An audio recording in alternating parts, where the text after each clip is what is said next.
Welcome to Radio Who, What, Why. I'm Jeff Schechtman. Every day we read and talk about stories concerning corruption in the U.S. and around the world, in governments, in business, and in organized crime. Sometimes, depending on our point of view, we see the corruption is bigger than it's reported, and sometimes the reporting gives us a sense that it's less. But in 2015, the FIFA scandal in world soccer would become the granddaddy of all scandals.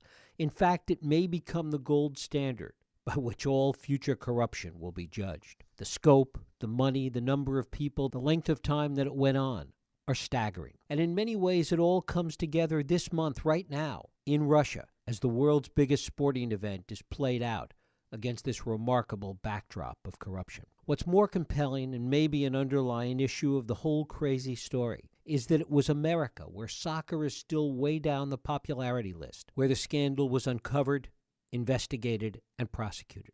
In fact, some even argue that the dogged pursuit of the case was America's way of keeping the sport down so as not to interfere with other, more popular sports. It's a remarkable story, and it's told by my guest, Ken Bensinger. Ken has been a journalist for more than 20 years. He's worked at the Wall Street Journal, the Los Angeles Times, and most recently for BuzzFeed News. He was one of the investigative reporters who broke the Christopher Steele dossier story, and now he has painstakingly assembled the story of worldwide corruption in his new book, Red Card: How the U.S. Blew the Whistle on the World's Biggest Sports Scandal. Ken Bensinger, thanks so much for joining us here on Radio Who, What, Why.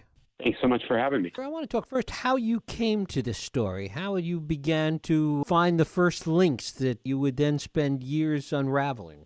So I'm, as you mentioned, I'm an investigative reporter, and I don't necessarily always write about sports, but I write about a variety of topics, although occasionally I dip my hands into sports. And in 2014, prior to the last World Cup, I decided to write a profile of a guy named Chuck Blazer, who was very powerful soccer official from the U.S., but basically unknown inside the U.S., So it's just very famous figure in world soccer, but unknown in the U.S. And I started digging into him and just wanted to learn more about him. And the more I learned, the more corrupt I realized he was.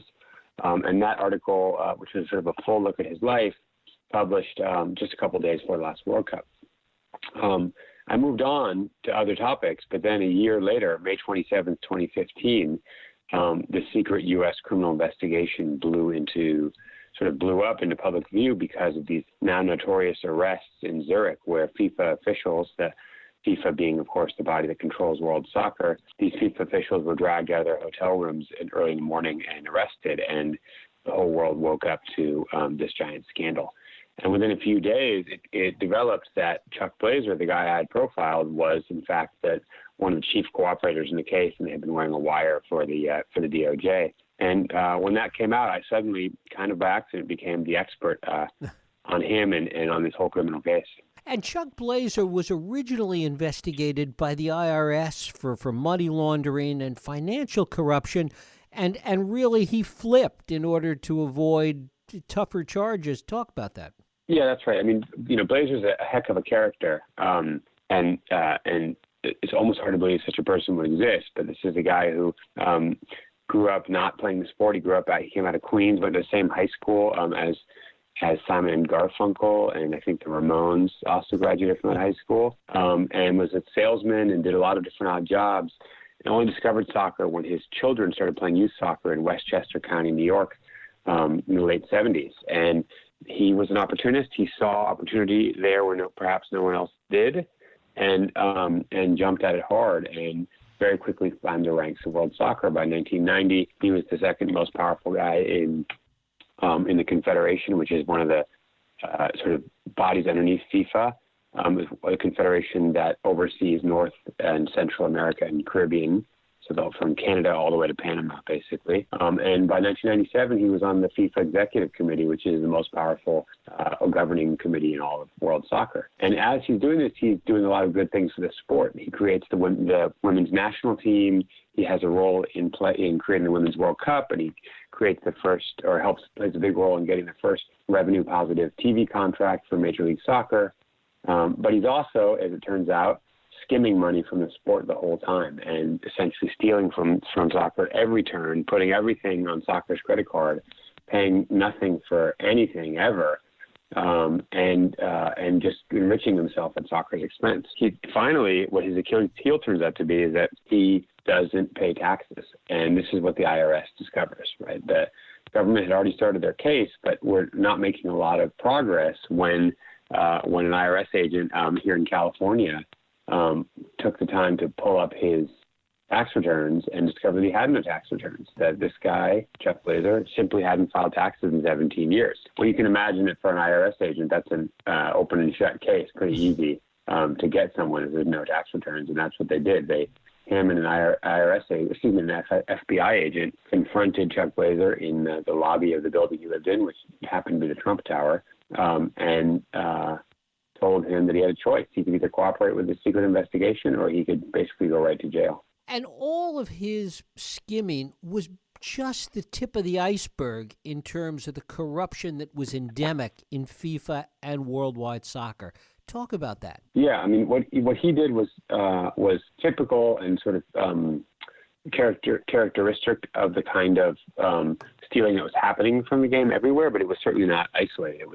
His was just one of so many examples that were the same, which is people would get into power in the sport and would demand bribes for certain things and would mess with accounts and do all kinds of things to benefit themselves financially at the sport's expense. So in his case, he ultimately admitted to taking bribes in exchange for votes on important FIFA decisions that were made in the executive committee.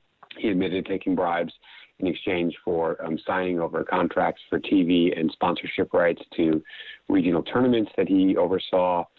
He also, meanwhile, was using soccer, the actual American Express card in the name of the confederation he controlled to pay for every single expense he had in life every day. And that's the kind of behavior we end up seeing from soccer officials in all over the world, especially in South America, but also every country in Central America, the U.S., and it's pretty clear to other regions of the world as well. Talk a little bit about the origins of this, because it really does seem that soccer officials, FIFA officials throughout the world, as you were just alluding to, were all corrupt. How did this get started? How did this culture of corruption become so embedded in worldwide soccer? So, I did a lot of research on this, trying to exactly understand the genesis of this. And an opinion I have, which I think is shared by a lot of people who are sort of historians of the sport, put a finger on June or July of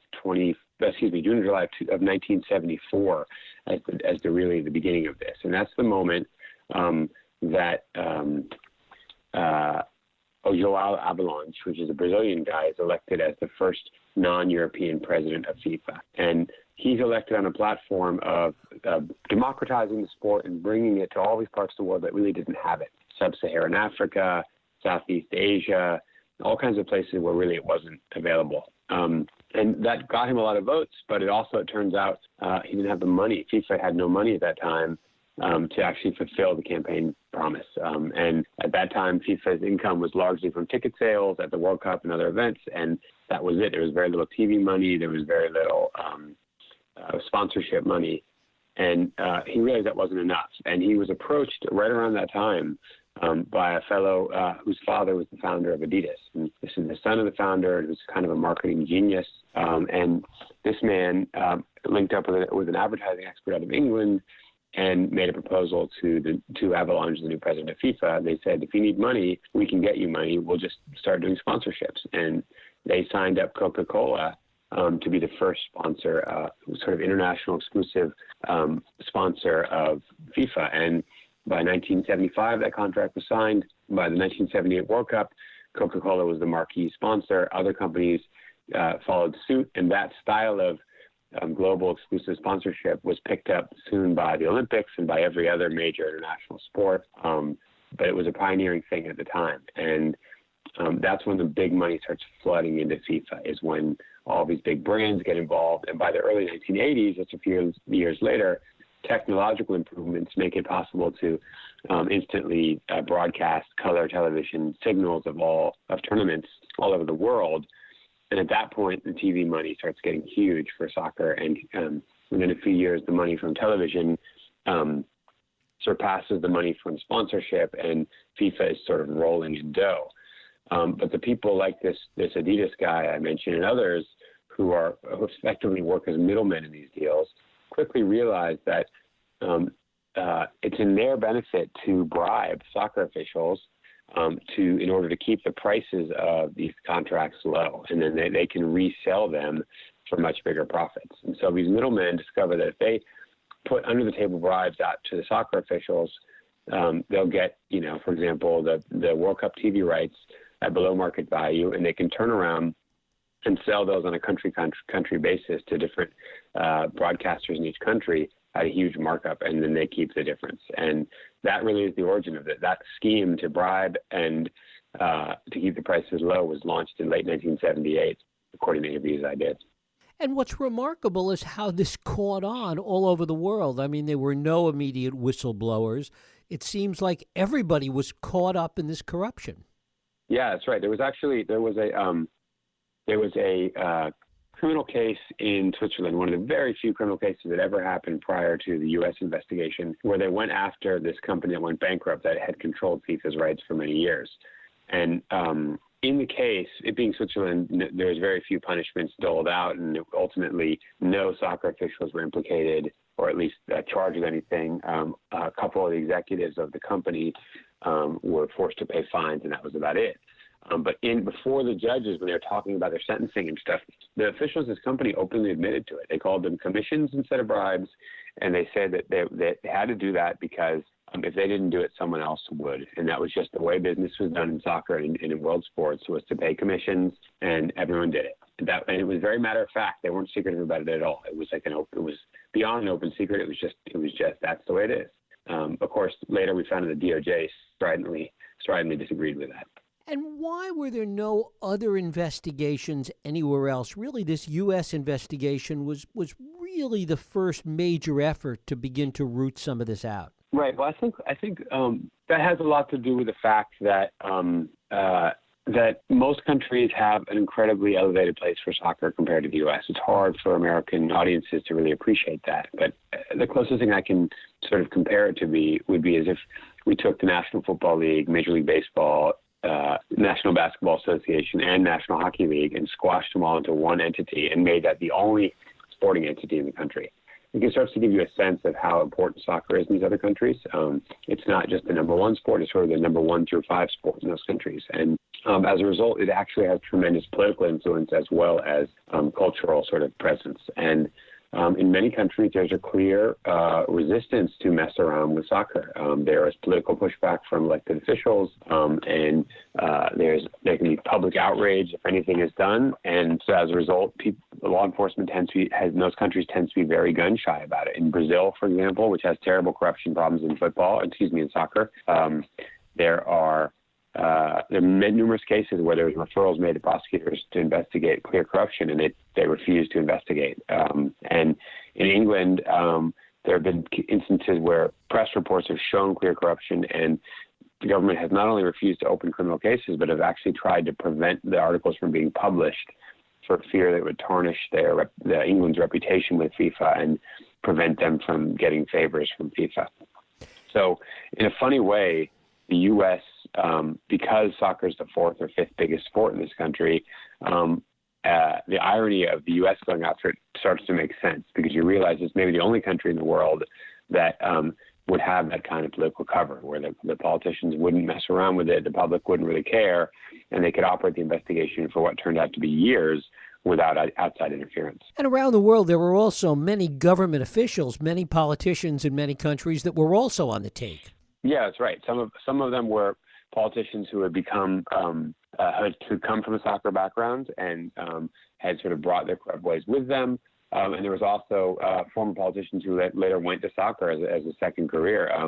The former president of Honduras, for example, later became an important person within that country's soccer federation, and he ended up being indicted in this case and pleading guilty, and is now awaiting a prison sentence in the U.S. A member of the Supreme Court of Guatemala also was a similar story. Was a Supreme Court justice, or I think an associate justice, and also a soccer official who was taking bribes. And I don't want to say this person took bribes or not, but to give you a sense of the kind of power, the president of Argentina formerly was president of the country's most popular soccer team. So the line from heading a soccer team to being the most powerful person in the country in these places is pretty short. And all of that brings it to Russia in 2018 and Russia getting the World Cup and what went into that effort. So it's a shadowy story, and actually it's really critical in understanding the whole FIFA case. In 2010, Russia was bidding to host the World Cup, and it was bidding against a number of other countries, among them England. And England felt it had every right to be selected to host. It had the best infrastructure of all the countries that were bidding. It had invented the sport, had quite a legacy and a pretty good history of success in the field, especially compared to Russia, which didn't have a great soccer history and had terrible infrastructure, et cetera. But to be cautious, just to be overly sort of cautious, the Brits hired some experts to do field work and intelligence work for them on competing bids to make sure that there was no surprises. And one of the people they hired was a fellow who had been in the MI6, was a former retired British spy with an expertise in Russia, who went on to become very famous for other reasons, but at the time was not well known. And his name was Christopher Steele. And Christopher Steele, of course, is very well known to audiences now, but back then was just a quiet, unassuming fellow in central London. And he, through his sources, began to hear that Vladimir Putin, who famously doesn't like soccer and is a hockey fan, had become very interested in the bid, had become actively involved in helping them win it, and had been getting his sort of closest oligarchs, enlisting them to help get out the message that people should vote for Russia, had been potentially bribing World Cup voters with paintings and other kinds of things, and maybe making huge business deals and oil deals and FIFA sponsorship deals, all with a goal of winning the vote. Christopher Steele informed his bosses, his client at the English bid, but he also took an additional step, which was to call an FBI agent he had met a few months earlier and to tell the FBI agent that what he'd been finding and see if they thought that might be a case. Well, it so happened that this FBI agent was a specialist in Russian organized crime and was very interested in possible examples of bribery and money laundering that would involve Russia.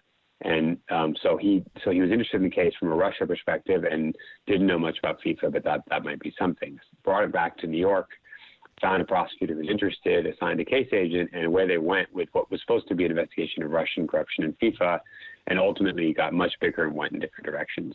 But now in 2018, we see the World Cup in Russia, and we see that in the end, Putin got exactly what he wanted. He won the bid, and he got this month-long party that feels a little bit like it's in his honor.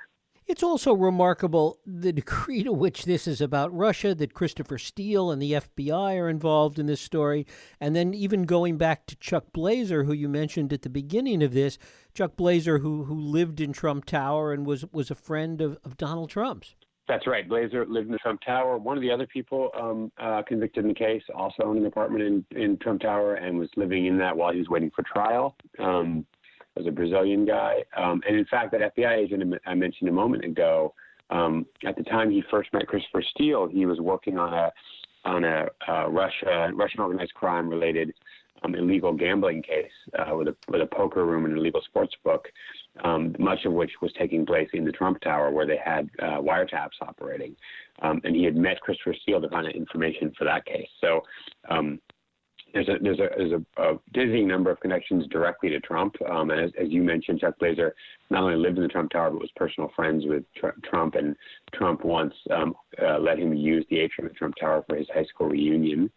And then beyond that, there's sort of connections to all the people who are now running the Trump investigation. Robert Mueller was the FBI director at the time the FIFA case opened. And it was under his directive to work on international, what he called transnational crime, that they ever even thought about looking into things like FIFA. And James Comey was the FBI director by the time the FIFA case went public. And it was him who announced the case in a press conference in May 2015 to the world. So it's like the same cast of characters: Christopher Steele, Donald Trump, Robert Mueller. They're all there for both parties. How much of this corruption is still inside FIFA, and how much was rooted out as a result of all of these prosecutions and all of these investigations? I think it's hard to say. I think FIFA is taking steps towards cleaning itself up, but I also strongly believe that these things don't resolve themselves overnight. The metaphor I use more often is sort of imagining someone with an illness, perhaps a cancer, and the first step might be to remove the tumor, which you could think of as the really corrupt people. But beyond that, you can't give them a clean bill of health yet. You still got to do all kinds of other treatments and therapies and monitoring and stuff over time to make sure that the patient really recovers. And I think that's a way to think about the FIFA case. They maybe have cut out the worst actors and forced the former president to resign, and ultimately have convicted more than 24 people. In fact, just the other day, another corporation pled guilty to a corporation based in Florida, pled guilty to 2 counts of wire fraud and agreed to pay almost $25 million in fines. It's like the third or fourth company to do that, on top of all the individuals who pled guilty. So that's sort of step one. But step two is the reforms and other things. And we can see the new leadership of FIFA trying to do that, but they're really baby steps. They're small changes and nudges in governance to open it up a little bit, changes in the way that World Cup hosting votes are held, who votes, and how transparent that is. I think those are important steps forward, but I would say that to change a 40-plus-year-old culture of corruption takes more than just a couple of years. Talk a little bit about the banking part of this, because there was so much international money laundering going on. Where was the banking component in this? The banking component, well, that was critical. The IRS agent we talked about very briefly earlier brought to the case something really important, which was the ability to follow money through the banking system. And it provided both an incredibly important investigative tool, but also a jurisdictional hook for the whole case. Because what they discovered is that all of these corrupt soccer officials were paying bribes to each other, or taking bribes from marketing people and broadcast people and the like, via wire transfers, and those transfers more often than not were going through American banks. So even though the bribe might be going from someone in Argentina to someone in Brazil, for example, or Chile or Ecuador, the wire transfer would go through U.S. banks once or twice before getting to the final bank account. And that meant they were using the American banking system to commit these crimes, and it meant the U.S. had jurisdiction on the case, and also that these guys could trace it without anyone knowing. They could subpoena all these American banks, find information about the wire transfers, and build a case without anyone ever being the wiser. And that's exactly what they did. Has any of this had any real impact on the popularity of soccer around the world? I think it's hard to say. Like, true to form, the whole world is watching it. I'm watching it. I mean, it's been a great tournament, and I've talked to a lot of people who have no interest in the sport who are riveted to it now, because the spectacle of it is great and is really fun to watch. And you don't have to know that much about the sport to really appreciate these tight, gripping contests when they happen. But I think that points up one of the ironies of this whole thing is that the rest of the next 3.5 years, 3 years and a piece, 3 quarters, people are going to be grumbling about how dirty and corrupt the sport is, and then the World Cup comes around and everyone watches it again. And it almost seems as if they're independent variables. People don't like the corruption of the sport, but they really love the World Cup and they really love great soccer tournaments. Has the corruption reached down to the games themselves? We've certainly had cases in this country, basketball being the most notable, I suppose, where the corruption has impacted the outcome of the games.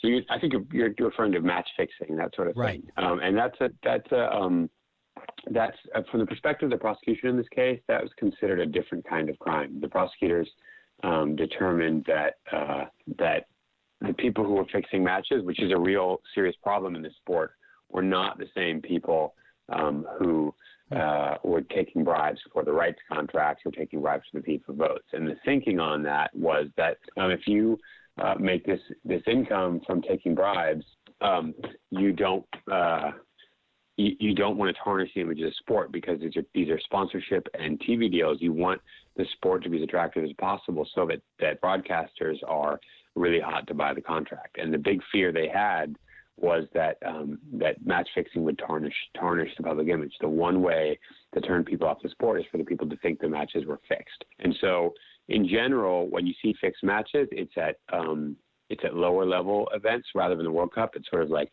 you can imagine the minor leagues of El Salvador and that sort of thing, rather than at the highest level. And in general, the people paying the bribes and benefiting from it are very different than the people who are running the sport. And with all of this, the U.S. was awarded the World Cup for 2026. Talk about that. That's right. The U.S. got the 2026 World Cup along with, it's going to share it with Canada and Mexico. And that was awarded on June 13th, right before the World Cup. They were competing against Morocco. The U.S. had tried to win the 2022 World Cup, but that was given to Qatar, which is another very controversial decision by FIFA. The basic premise and promise of the bid that the U.S. made was we're going to generate more money than any tournament in the past. So this is called the United Bid, and they said they estimated a $15 billion profit from this tournament. So their appeal was purely commercial. We can make this incredibly successful. For FIFA, that was music to their ears, just like the story I told earlier about Joao Avalanche needing more money when he took over FIFA. The new president of FIFA, Gianni Infantino, finds himself in a similar situation because in the wake of the FIFA scandal, all these sponsors abandoned the sport, and at the same time that the legal bills went through the roof.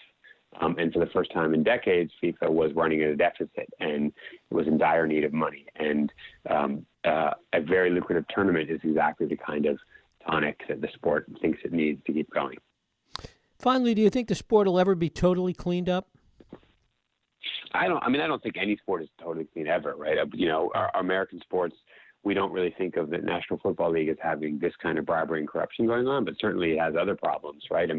There's so much controversy about the way that they deal with brain injuries and the way they deal with some of the very complicated questions around race in the sport.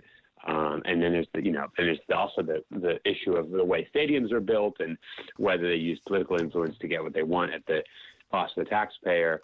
So I think that it's impossible to remove all corruption from sport, but I do think that if FIFA adopts a more American and transparent model operating, there'll be less corruption and it'll be cleaner, and that'll redound directly to the benefit of fans around the world. Ken Bensinger, his book is Red Card, How the U.S. Blew the Whistle on the World's Biggest Sports Scandal. Ken, I thank you so much for spending some time with us here on Radio Who, What, Why. That was my pleasure. Thanks for having me on your show. Thank you. And thank you for listening and for joining us here on Radio Who, What, Why. I hope you join us next week for another Radio Who, What, Why podcast. I'm Jeff Sheckman. If you like this podcast, please feel free to share and help others find it by rating and reviewing it on iTunes. You can also support this podcast and all the work we do by going to whowhatwhy.org/donate.